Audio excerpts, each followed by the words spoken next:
SSC ৩ পরীক্ষার্থীর জন্য বিশেষ ব্যবস্থা। হাইকোর্টে মামলা দায়ের হয় আর সেই মামলার পরিপ্রেক্ষিতে হাইকোর্টের নির্দেশ। কি নির্দেশ জানাবে অর্ণব, রয়েছে আমার সঙ্গে। অর্ণব, সুব্রত ভট্টাচার্য আজকে নির্দেশ জারি করেছেন।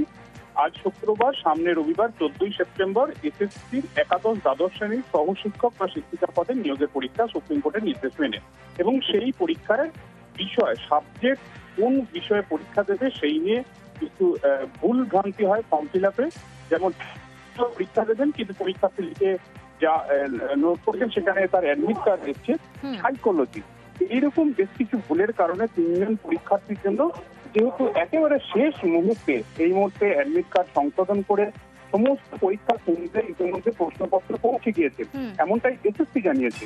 এই অবস্থায় অ্যাডমিট কার্ড সংশোধন করে ওই নতুন যেখানে তাদের পরীক্ষা হওয়ার কথা সেখানে পৌঁছানো, তাদের ব্যবস্থাপনা করা, পুরো বিষয়টা জটিল হতে পারে, মূল পরীক্ষার উপর প্রভাব পড়তে পারে। তাই এসএসসি অফিসের মধ্যে এই পরীক্ষা নেওয়ার জন্য নির্দেশ জারি করলেন বিচারপতি সৌগত ভট্টাচার্য। এসএসসি যে অফিস, আচার্য সদন, সেখানেই এই 3 পরীক্ষার্থী তারা পরীক্ষায় বসবে, এমনটাই নির্দেশ কলকাতা